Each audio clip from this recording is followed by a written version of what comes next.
Hi friends, நான் தான் உங்கள் பாஷா. இன்றைக்கி நம்ம என்ன பார்க்க போகிறோம்னா கீ ரைஸ் எப்படி பண்ணுறதுன்னு பார்க்க போகிறோம். எப்படி நம்ம சிம்பிளான மெத்தடில் நம்ம செய்கிறோங்கிறத பாருங்கள். இப்போ நம்ம எவ்வளோ யூஸ் பண்ண போகிறோம்னு பார்த்தீங்கன்னா 1 kg. ஓகே, 1 kg ரைஸ் போட்டு நம்ம செய்ய போகிறோம் கீ ரைஸை. எவ்வளோ ஆனியன் சேர்க்குறேன்னு பாருங்கள். ஃபஸ்ட்டு ஆனியன் சேர்த்துக்கலாம். ஒரு 2 பெரிய ஆனியன் சேர்த்துருக்கேன். இதோடவே ஏலக்காய் 2 இந்த அளவுக்கு பட்டை,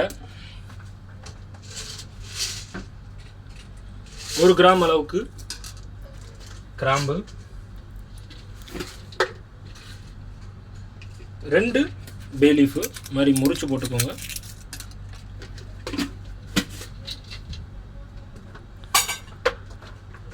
ஆயில் சேர்க்க போகிறோம். ஆயில் எவ்வளோன்னு பார்த்தீங்கன்னா 1 kgக்கு 250 ml ஆயில் சேர்க்கணும்.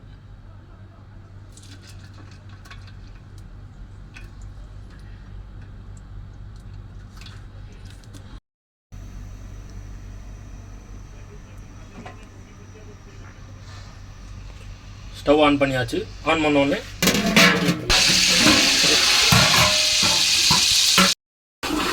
ஸோ இந்த அளவுக்கு இது வதங்கினோடனே இதில் இப்போ நம்ம என்ன ஆட் பண்ண போகிறோம்னா சேம் எப்பயும் போல தான் கொத்தமல்லி புதினாவும் ஒரு பஞ்ச், ஒரு கைப்பிடி அளவு போட போகிறோம். பச்சை மிளகாய் சேர்க்க போகிறோம். அதோட கையோட தக்காளி சேர்க்க போகிறோம். இப்போ நம்ம இந்த நேரத்தில் என்ன ஆட் பண்ண போகிறோம்னா தயிர் ஆட் பண்ண போகிறோம். தயிர் எவ்வளோன்னு பார்த்தீங்கன்னா 200 ml. கீ ரைஸில் வந்து காரமும் அதிகமாக இருக்கக்கூடாது, புளிப்பும் அதிகமாக இருக்கக்கூடாது. ஏன்னா நம்ம வந்து இதில் வந்து கறி எதுவுமே சேர்க்கலை, எதுவுமே வெஜிடபிள் சேர்க்கலை. இந்த நேரத்தில் நம்ம என்ன ஆட் பண்ண போகிறோம்னா ஜிஞ்சர் கார்லிக் பேஸ்ட் யூஸ் பண்ண போகிறோம்.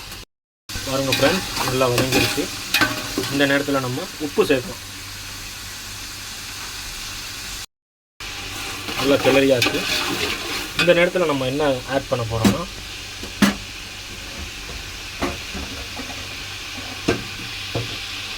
இந்த நேரத்தில் வாட்டர் ஆட் பண்ண போகிறோம். வாட்டரோட அளவு என்னன்னு பார்த்தீங்கன்னா 1 kgக்கு 1.5 நம்ம சேர்க்கணும்.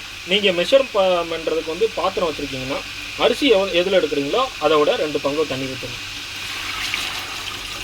1 கிளாஸ் அரிசி எடுத்திங்கன்னா 2 கிளாஸ் தண்ணி ஊற்றணும். நான் 1 kg அரிசிக்கு 1.5 லிட்டர் தண்ணி ஊற்றுறேன்.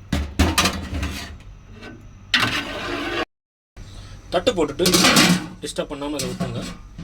கரெக்டாக ஒரு 5 மினிட்ஸில் வந்து இந்த இடத்துலேருந்து ஒரு புகை வரும். புகை வந்ததுக்கப்புறம் எப்பயும் போல் மீடியம் ஃப்ளேமில் வச்சுட்டு ஒரு 10 to 15 மினிட்ஸ் வந்து நல்லா பாயில் ஆகும். இப்போது 15 நிமிஷம் கழித்து நம்ம பார்க்கலாம்.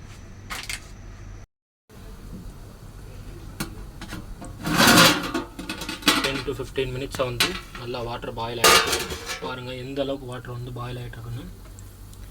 ஃப்ளேவர் நல்லா இருக்குது. ஏலக்காவோட ஃப்ளேவர், அந்த நம்ம போட்ட ஸ்பைசஸோட ஃப்ளேவர்ஸ்லாம் நல்லா இருக்குது. ஒரு தடவை நல்லா கிண்டி விட்டுக்கலாம். கிண்டி விட்டுட்டு ரைஸை வந்து நான் எவ்வளோ நேரம் சோக் பண்ணி வச்சுருக்கேன்னா 1/2 ஹவருக்கு மேலே வந்து நான் சோக் பண்ணிட்டேன். தண்ணி இப்போ வடித்தாச்சு. மீடியம் ஃப்ளேமில் இருந்துச்சு.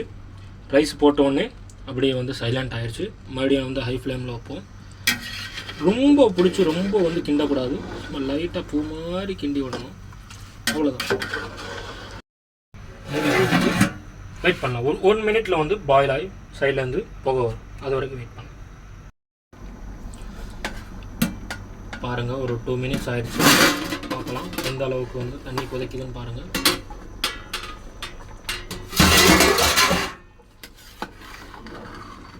ரொம்ப கிண்டாமல் நம்ம கிளறி விடுங்க. இந்த நேரத்தில் நம்ம வந்து உப்பு செக் பண்ணணும். உப்பு செக் பண்ணலாம். இந்த ஆயிலெலாம் நவுத்தி விட்டுட்டு மேலே இருந்து தண்ணியை மாத்திரம் அடுங்க.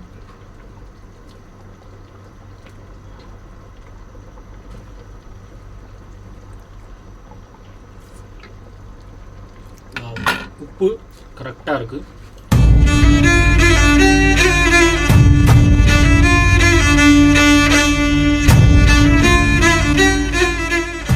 ரைஸுக்கும் தண்ணிக்கும் லெவலாக வந்துருச்சு.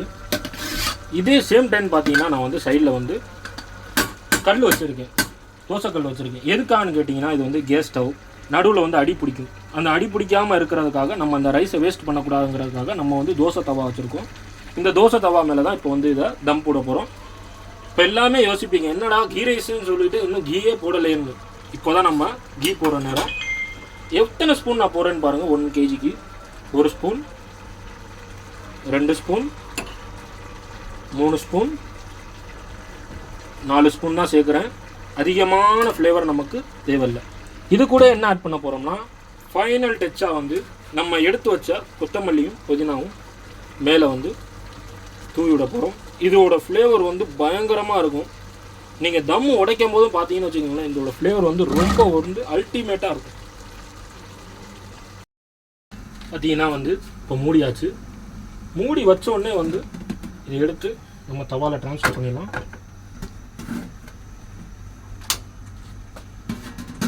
தவாவில் ட்ரான்ஸ்ஃபர் பண்ணிட்டு வெயிட் வைக்கணும். வெயிட் வச்சுக்கலாம்.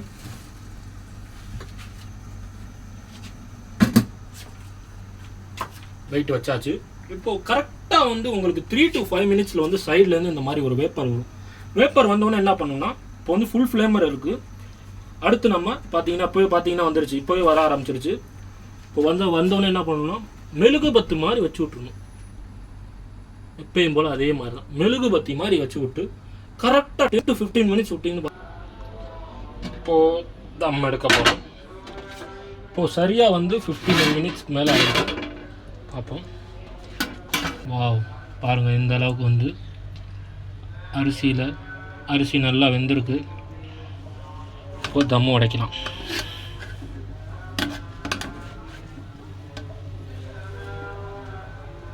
எப்படின்னு பார்த்தீங்கன்னா, போட்டு ரொம்ப கிண்டக்கூடாது. சும்மா மேலாப்பில் வச்சு திருப்பணும். மேலே இருக்க இந்த ரஃப்பான ரைஸ் எல்லாமே வந்து நல்லா உள்ளே அமுக்கி விடணும். கரெக்டாக வந்திருக்கு. உள்ளே தண்ணி இருக்கான்னு பார்க்கணும். கேமராவில் க்ளோஸ் வைங்க. தண்ணி இருக்கா? தண்ணி இல்லை பாருங்கள். அந்தளவுக்கு நம்ம பர்ஃபெக்டான தண்ணி வச்சுருக்கோம். அரிசியும் பாருங்கள், கரெக்டான ஆயில் இருக்குது. அவ்வளோதான்.